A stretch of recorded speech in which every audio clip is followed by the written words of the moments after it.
अगर आपके जीवन में, स्वयं के जीवन में उस भगवान आत्मा की सच्ची प्यास नहीं होगी, तुम दूसरों को क्या प्यास जगाओगे?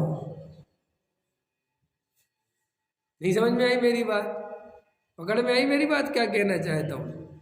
देखो दुनिया में होता क्या है, दुनिया में आप हमेशा जिसके भी स्वाध्याय में, प्रवचन में, गुरु सत्संग में, जहाँ भी जाते हो, आपको वहाँ कोई बोलना बोलना कुछ नहीं है।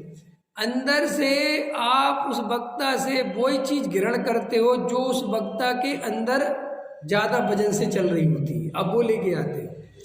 कोई वक्त आप क्रियाकांड वाले वक्ता के संपर्क में रहोगे, आप त्यागी वृत्तियों के संपर्क में रहोगे, आपको त्याग व्रत की भावना बढ़ेगी, क्योंकि आपके जीवन में वो आप उसको देखते हो। अंत समय के साथ देखो सब ये नहीं खाते, ये नहीं करते, तो आपको वो है। आप किसी ऐसे व्यक्ति के संपर्क में रहते हो जो भगवान आत्मा पे बल देगा, समझ में आया ना, जिसका अपना रोम रोम भगवान आत्मा के लिए समर्पित, तो आपको भी भगवान आत्मा की तरफ झुकाव बनेगा। आप व्यापारी की संगति में बैठोगे तो आपको व्यापारी बनने का मन करेगा। आप कवि की संगति में बैठोगे तो आपको कवि बनने का मन करेगा। इसलिए सोच समझ के बैठना, किसके पास बैठना है सोच समझ के, चाहे जिसके पास मत बैठ जाना, नुकसान बहुत हो जाएगा। अंत समझ में आया कि नहीं आया? तो आप अपने जीवन में बड़ी बड़ी बातें करते रहो और आपके जीवन में कुछ भी नहीं है, तो आप दूसरों के लिए कुछ भी नहीं दे सकते।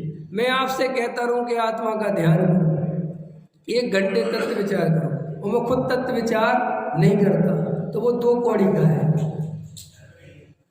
मैं जब खुद तत्व विचार करता हूं तो मैं डंके की चोट पे कहता हूं करो तो ही मिलेगा। अंत समय तो कहने में फर्क पड़ गया। मैं ये नहीं कहता करोगे तो ही मिलेगा, क्योंकि ये मेरे अनुभव से नहीं निकला। फिर मैं क्या कहता, तत्व विचार करना चाहिए। अंत समझ में आया?